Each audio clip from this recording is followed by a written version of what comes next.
Welcome to the Startup Grind. Awesome. So let's get started at the beginning. Take us back to when you were young. Talk to us about your childhood. Maybe when you first had kind of the spark for entrepreneurship, when you knew you wanted to be an entrepreneur and change the world. Well, I don't know if I was that young. I'm from Sugar City, Idaho, so my wife knows how much pride I have for Sugar City. And so it's a city of like 1,000 people, farming community, and I definitely didn't grow up knowing I wanted to be an entrepreneur. Like I grew up as a normal Idaho kid, working in potato harvest, and my first real job was at McDonald's. I think I was the youngest McDonald's manager of the Rexburg McDonald's, so I was probably destined for success when that happened. But I think my first kind of entrepreneurial experience didn't happen until college when I interned at a startup, and that's when I knew I wanted to be involved in startups. But I'm trying to think, I wish I had a great story of, other than I guess taking all my brother's baseball cards. We'd always do these funny bets, and I'd always get in trouble for winning all the baseball cards. I remember that. But there was no great, entrepreneurial fire that was in me when I was young. I think, in fact, I still have a goal it says Clarke Miyasaki's life goals, and I did it in an economics class when I was 18 years old. And one of the life goals is to, I think, make $50,000 by the time I'm 40 a year. So the aspirations weren't all that high when I was young, growing up in Sugar City, for sure. Well, by that measure, you're. I know, I did make it. I did make that. So, well, congratulations. Thank you. Awesome. So talk to us about that first internship. Who was that with, and was it a good experience, bad experience? What are kind of some of the things you learned from that? So I was desperate for an internship. I was managing a call center while I was going to BYU. I always worked while I was going to school, so I was working 40 hours a week. And the corporate center, corporate said that they wanted to move the call center from Provo, where I was working, back to Minneapolis. So I think it was April, and I was without an internship in between my junior and senior years, so I was kind of freaking out. And I went to the office, and there was a business development intern being hired at Freeport.com. So Freeport.com was a classic .com startup. This was 1999, 2000.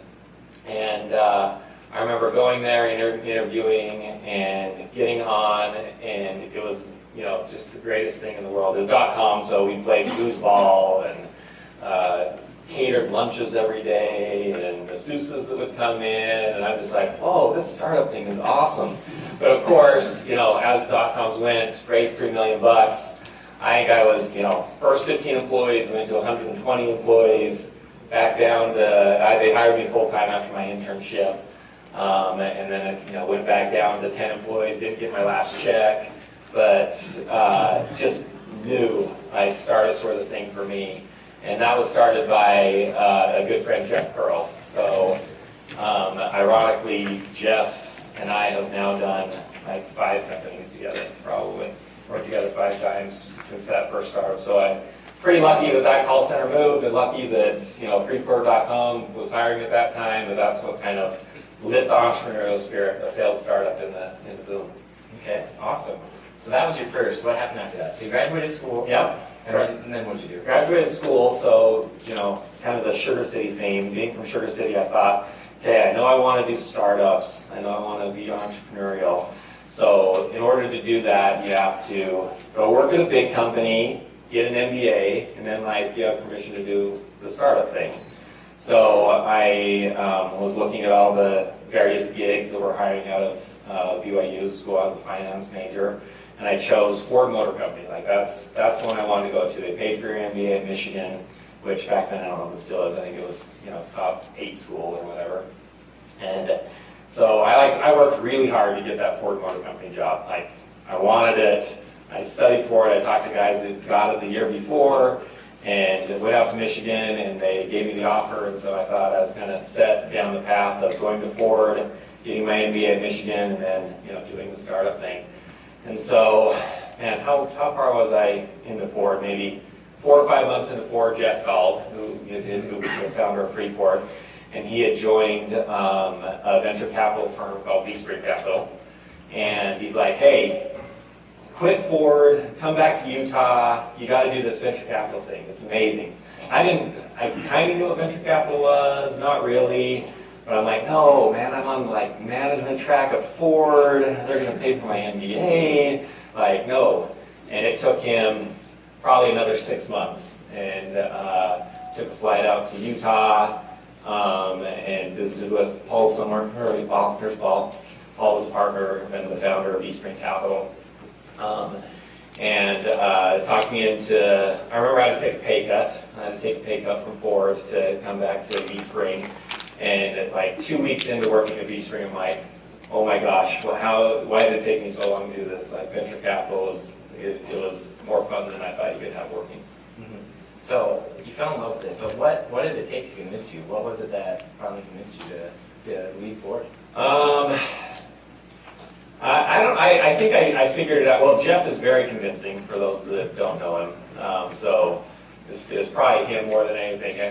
You basically can't tell him no because he'll eventually talk you into yes. So I don't know. It really helped when I came out. I met with the partners. I got a better sense of like, oh, cool, venture capital, startups. This is where I want to get to eventually. And I think that one of the partners, I think I was interviewing with them, and they said, you're getting the job that the MBAs coming out of Michigan want to have. And so I think that was one of the things where the light bulbs kind of went off, and I said, oh, this might be the thing that I should be doing.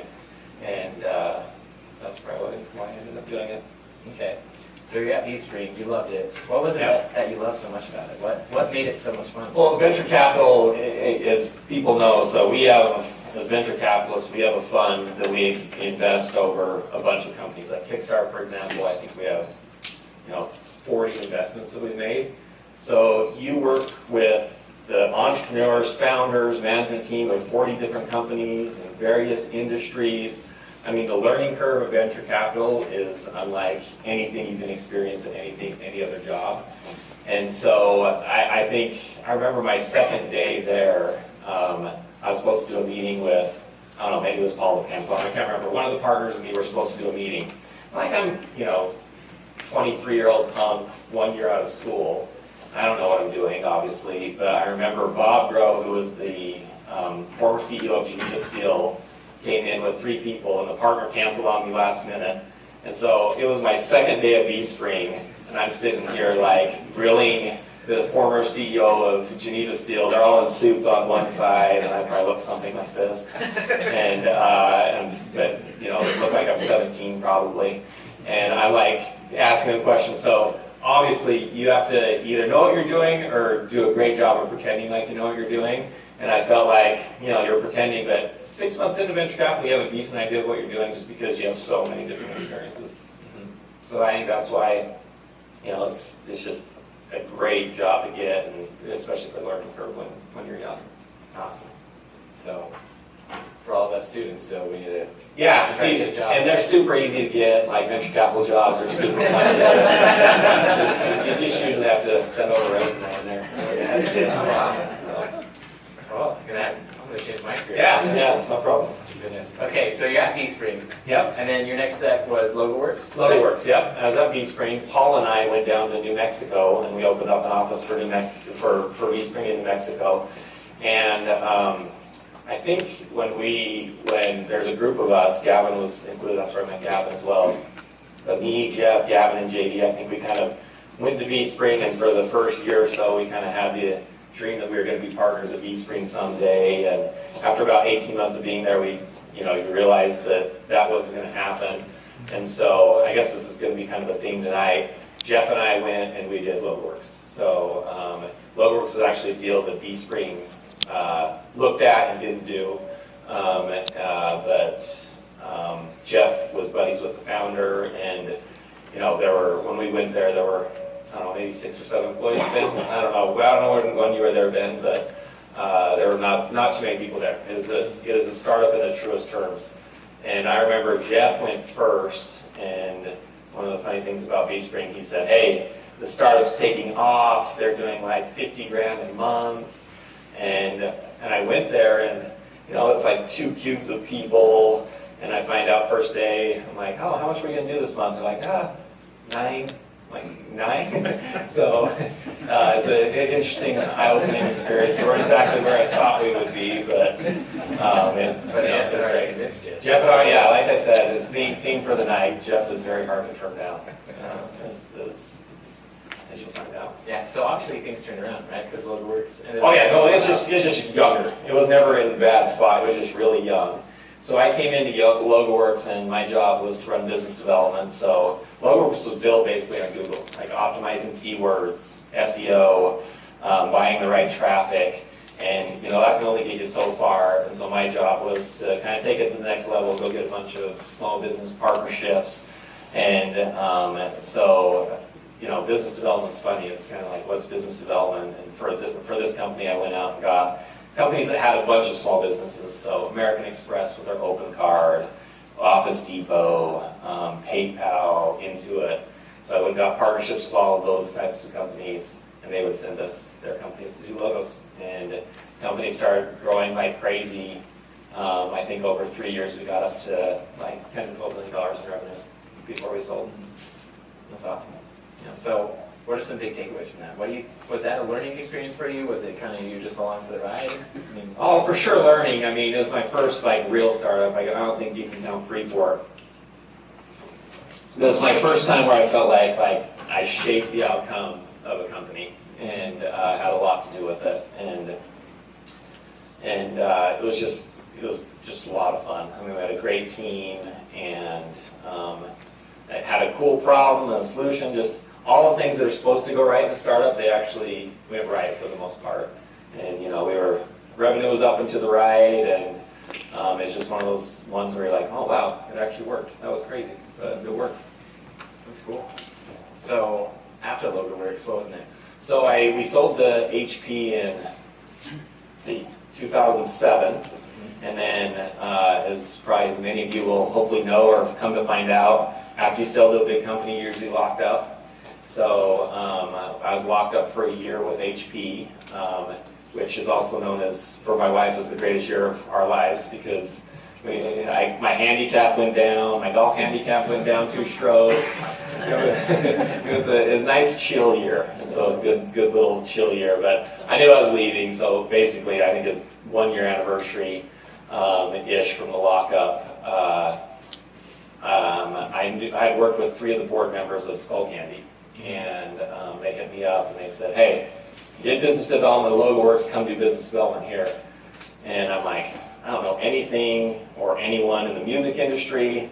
I certainly don't know action sports like at all. Like you want me? And they had about 15 employees at the time, but we're certainly taking off.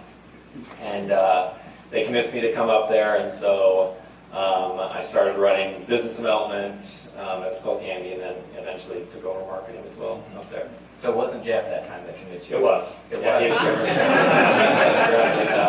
that really is a part of it. Yeah. Goodness. Okay. And so you're at Skullcandy, like you said, you didn't know anything. So how did you learn it? So I knew the process of business development. Like I knew how to get people to like I think that's one of the things I learned at Freeport probably is, if you get somebody to like you and somewhat trust you, and then you can get them to do a deal with you. And I think that's one of the things I'm pretty decent at, is getting people to like me for whatever reason. And so I remember I got there and I'm kind of like, okay, we want to deal with Metallica. How do I get a deal with Metallica? We want to deal with Snoop. How do I get a deal with Snoop? And it's just, you knew one person in here and one person over there. We had this Hollywood product placement guy named Fez. And this black dude, and he wore a fedora. And I'm not exactly, no one knew if he had a house. Like, he was just Fez. He was just this weird guy. So I went down to LA, because Rick, the CEO of Skullcandy, is like, dude, you got to go meet Fez. He'll just connect you with everybody. Like, Fez knows everyone. And so when I met Fez, and he wasn't what I expected. Next thing you know, we're like at a Snoop show and like handing off headphones to bouncers to get backstage, and he's just like a hustler in the truest sense of the word. And so he introduced me to like Snoop's management, and I remember the first one before that And he said, let's go meet Slash and from Guns N' Roses. And I'm like, okay, cool. And I remember like picking up the phone, I called Cammie and I called my buddy from high school. And I think I called Noel Bates, who was with Logoworks, like, what in the world am I supposed to talk to Slash about? Like, yo, what's up, Slash? I'm Clarke from Sugar City. Like, your album in high school was killer. Like, I love that solo November Rain. Like, what am I supposed to do? I was like so confused.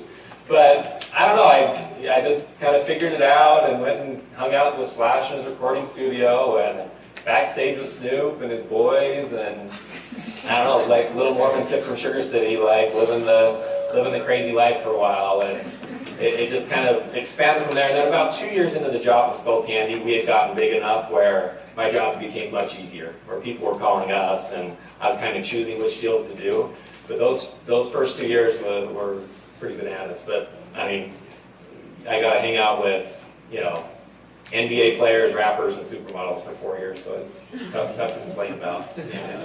So was that your idea to do the partnerships with all these people? Or? Yeah. So that was, like I said, there was not that many people there, and it's basically like Skullcandy was kind of cornered the action sports market, and so I think my job was really to just expand the market. So you know, we did Metallica, and then the Snoop, and then we did the NBA deal, which was great for us.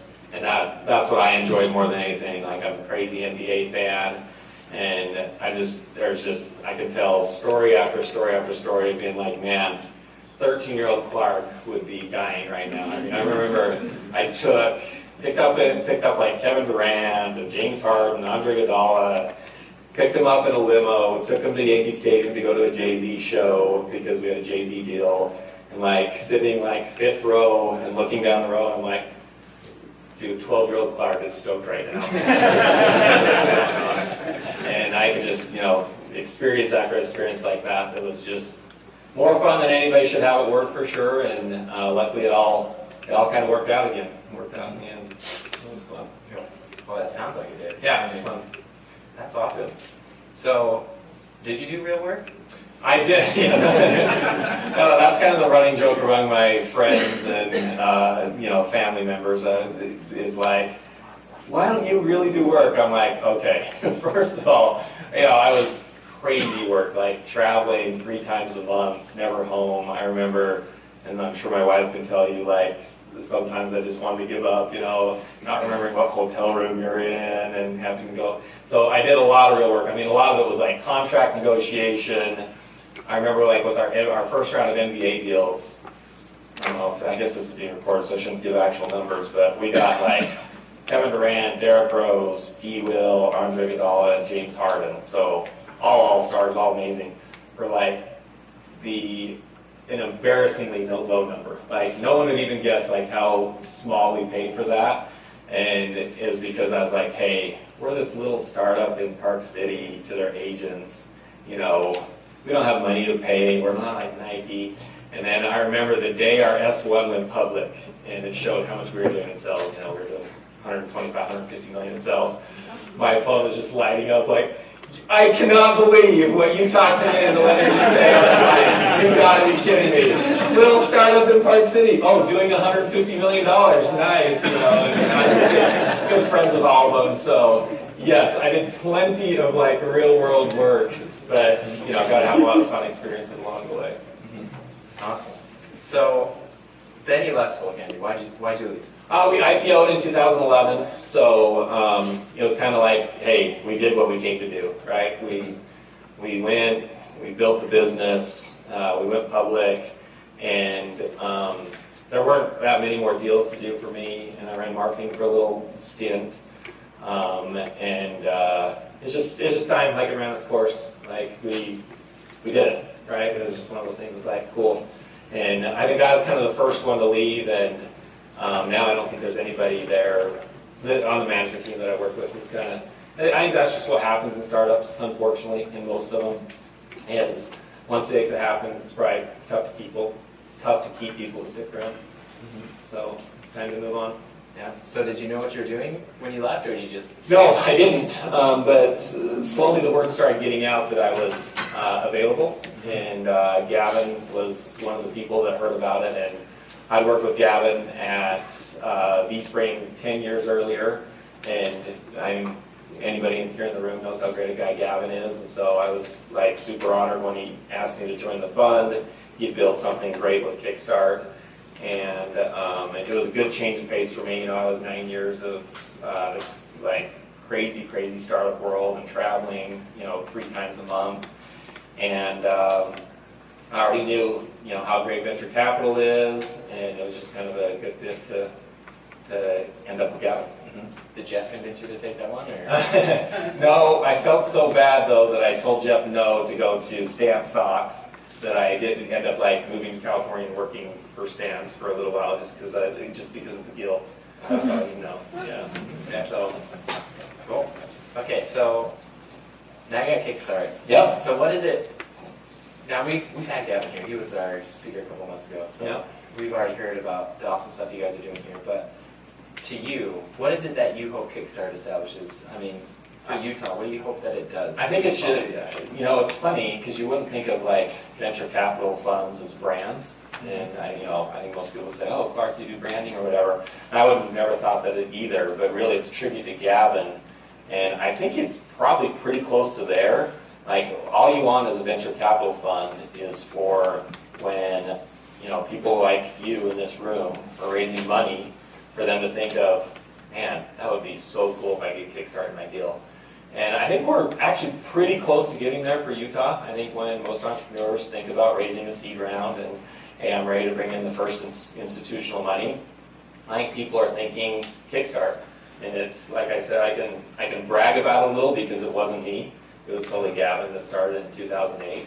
But I think that's really the goal is, I think you kind of win in venture capital when the entrepreneurs that have the best likelihood of starting a great company are thinking of your brand to raise their first institutional round.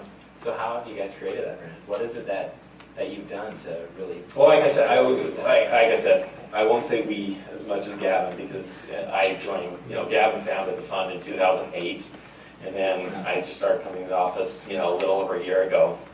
But I think what Gav did that was great is he just kind of bear hugged the ecosystem. So we got the universities, USU, Utah, BYU, he got all of them involved, put them on their investment committee. They actually put money into the first fund, so they were investors.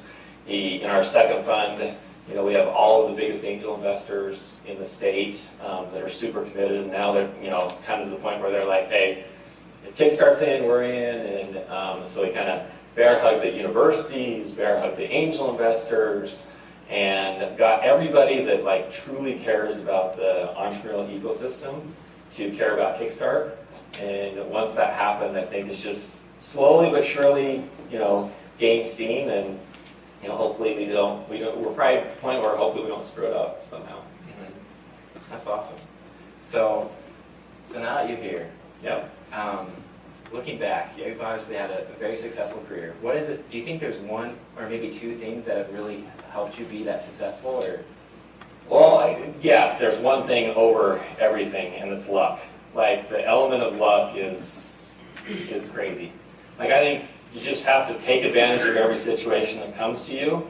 But at the end of the day, like who knows if you're joining the successful one or the unsuccessful one. So I think I've taken advantage of every situation that's come my way, but dude, I'm lucky. Like I've got super lucky to be able to join a couple good ones along the way. That's awesome.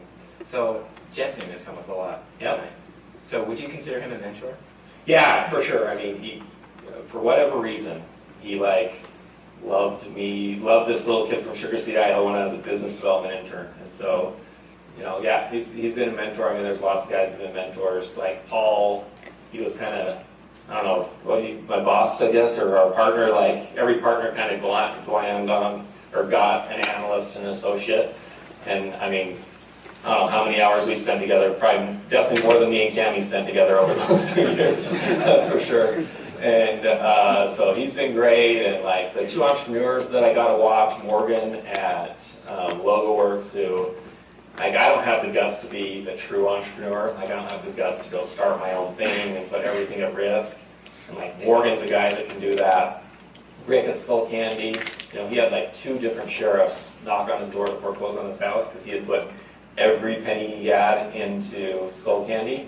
And so watching those guys' example, I mean, there's been just tons of mentors along the way, for sure. But Jeff certainly has had the most impact on my career, for sure. Okay. So for entrepreneurs like me who are just starting out, how do we go about getting a mentor or finding somebody who can help us go down the right path, kind of like you did? Oh man, it's a great question. I don't know. I think, like I said, I don't know, maybe somebody else can answer this better than me. For whatever reason, I think I'm good at getting people to like and trust me quickly. And maybe that's, I don't know, I think I'm a nice dude. I'm pretty easygoing. I don't take things too seriously. I couldn't even tell you last time I lost my temper. If I have, oh no, I can't tell you last time I lost 2011. That was the last time I lost my temper. Actually, at that same show that I was talking about with all those NBA players, that was the last time I lost my temper, and probably the last time in like the last 10 years of doing this. But I don't know. That's such a hard question. I would just say, like, kind of the carpe diem, like, make the most of every situation. You never know what's gonna, be the opportunity that you get lucky at. Like I said, the element of luck is just a huge factor in life for whatever reason. And so just try to make the most of every situation, treat people good. Everything's going to work out in the end. I've always had that, kind of that attitude of, you know what, if something bad's happening, kind of think about, hey, is this going to affect me at the end of the night? Is this going to affect me in 2 weeks? Is this going to affect me in 2 months? How about in 2 years? How about in 20 years? And when you do that, like, life kind of becomes a little more manageable, I think. Awesome. So you talked about just the entrepreneurs you've had a chance to work with who've been successful. And obviously, luck has been a part of it, but do you think there's common traits between them that makes them successful and be able to run a startup? For sure. I think the ones that I've been close with, so it's Logoworks, Skullcandy, Stands, and some of our investments. Like passion, like the people that love what they're doing, the entrepreneurs, I'm talking like founders. The founders that love and believe in what they're doing, they make it happen. Like there's people in this world that will succeed. We have, I think just think about any deals like it's, choosing your favorite entrepreneur or whatever, but this is just one example. I remember there's a company we invested in called Creditera, and Lehi King's the CEO, he's not here, I wouldn't say the story, but I remember we took a meeting with Lehi, and after our first meeting, he left, and I turned to Gavin, I'm like, I'm getting him a term sheet tonight. Like, that dude is going to win, like, guaranteed. And just because I think there's just something about when people have a crazy passion for something, it's going to work. And then I got to say, like, thrown in with that is, like, some level of intelligence. Like, you can have the most amazing passion for, I don't know, bright pink shoes that for men, but that idea is not going to work. So crazy passion, some level of intelligence, and then the people that can recruit really well. Like, I think that's another thing where some CEOs stand out against others as we look at our portfolio. Like the dudes that can recruit, like they win. And so maybe if I'm just going to boil it down to those 3 things, passion, intelligence, not like crazy smart, but some intelligence, and then the ability to recruit. Those are some of the things I've seen where that have been real success factors in entrepreneurs' lives. Awesome. So, from your position, what do you think the Utah entrepreneurship community needs? Is there a need to make things gel more for the ecosystem here? What do we need? Like, is it more money? Do we need... Money will be good, for sure. No, I think, we're in such a good spot. We had, I can't remember, somebody from out of state come and interview us the other day that just wanted to learn about Utah and how everything's looking. And we're like, man, we're in such a good spot. Like Gavin and I talk all the time about how great the deal flow is right now. Like choking on good deals. And, some of the deals that we turned down were like, geez, that was super painful to turn that down. We wouldn't have guessed that we would have turned down such a good deal as that one was when we started this. And so, I think more money would help. I think someone that's a little earlier than us, on the money side could help. The last crop of the boom startup companies were fantastic, so that was a great program. And anything that can help people get from the stage of idea to where they can present Kickstart. They have a product, they have a couple customers maybe. I think that's probably where the money side's lacking. And Utah's just entrepreneurial. We have plenty of talent. Engineers, it's tough to find good engineers now. And that's probably going to always be a struggle just because there's so many, look at who would have thought we'd be in a building this nice, and Adobe. And there's just so many great technology companies. So yeah, we could use all engineers, but go to the Bay Area, go to Austin, go to New York, go to Boston. Everybody needs more engineers. I actually just tried to talk my 22-year-old brother into switching his major to go into computer science. I'm like, dude, this is where the need is for the rest of the world. But money at the earlier stage than us. But man, we're in a good spot. Really, Utah's just in a really, really good spot for entrepreneurs and for startup investors like us. Awesome.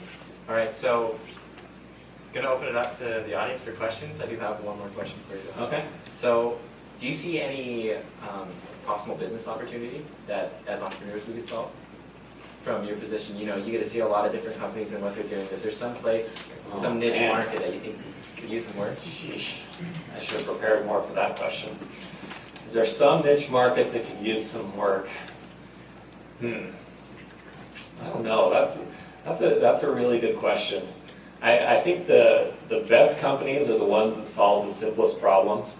It's kind of like, I don't know how many of you know Uber, but the first time you use Uber, so for those who don't know Uber, instead of taking a cab, it's this great app where you just pull it up and there's, dots everywhere where black cars basically are, and you just say, here's where I'm at, and someone says, okay, I'll be there in 5 minutes to pick you up.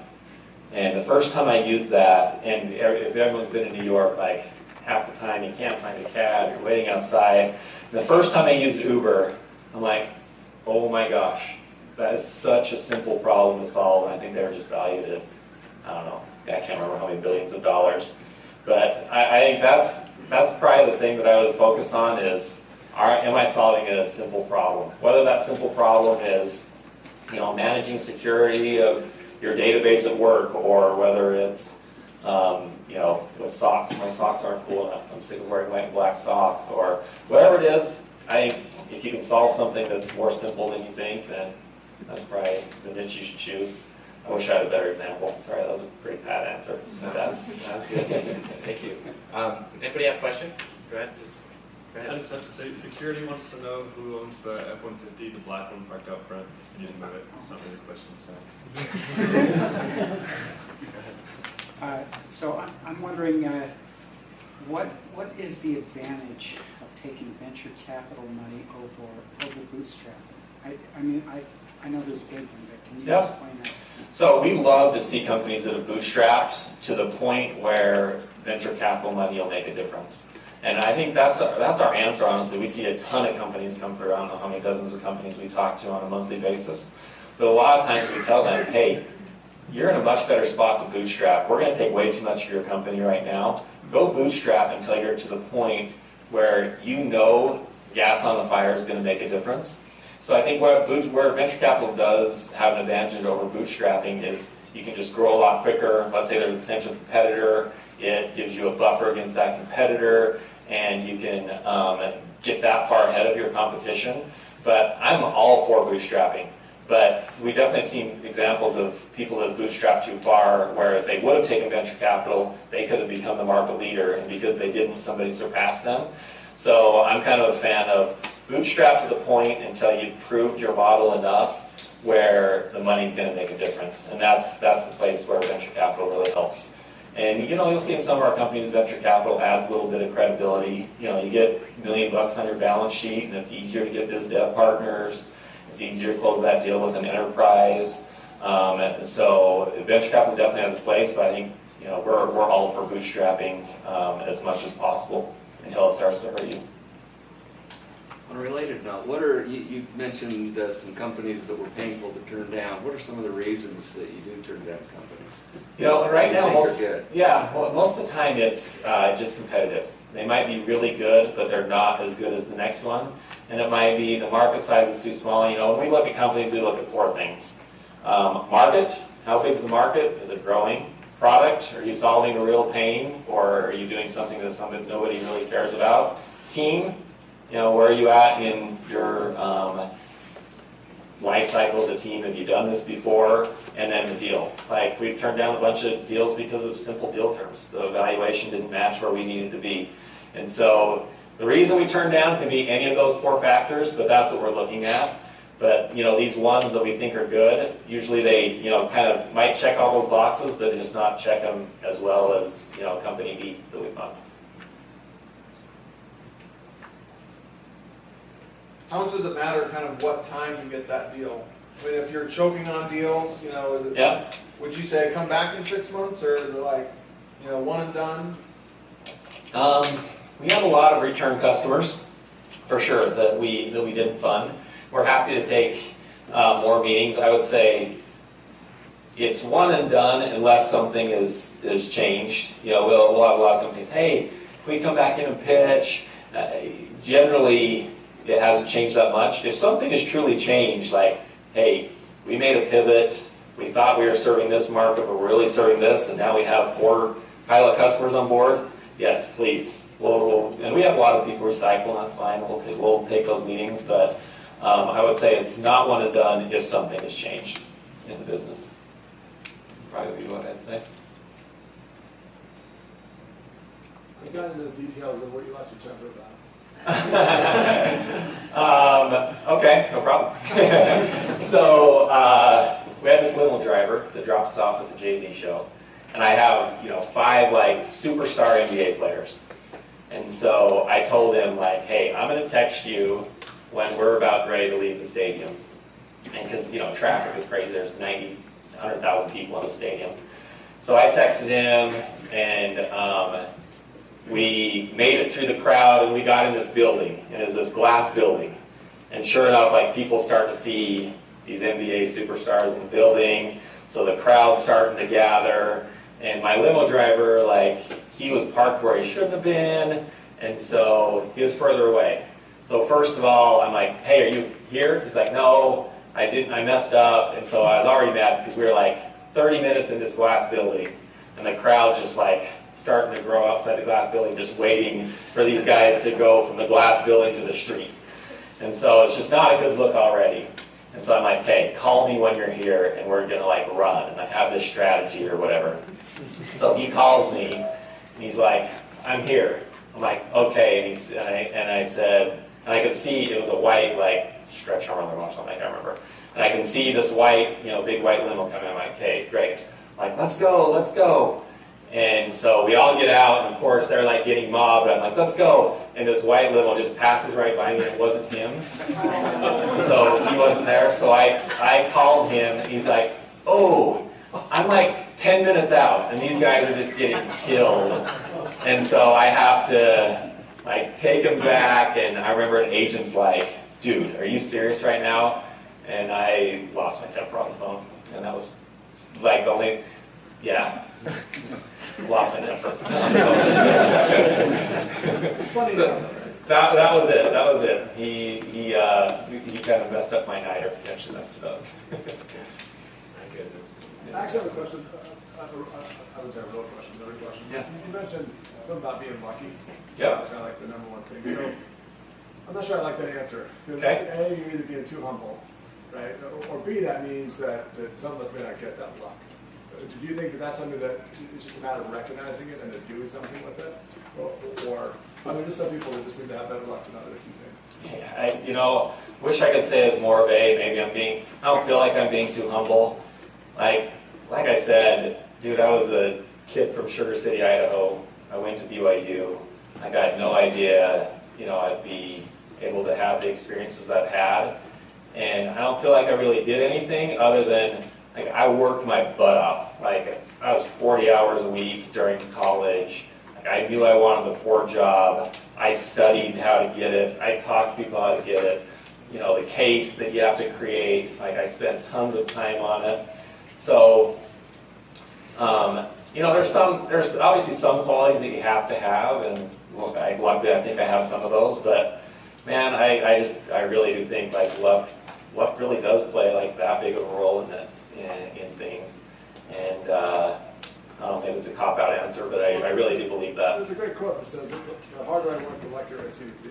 Yeah, you for sure create your own luck. Yeah, I think you can create your own luck for sure, but I just think it's a big element that's probably under utilized. You know, you look at the exits that I was able to be a part of, like Logoworks, for example.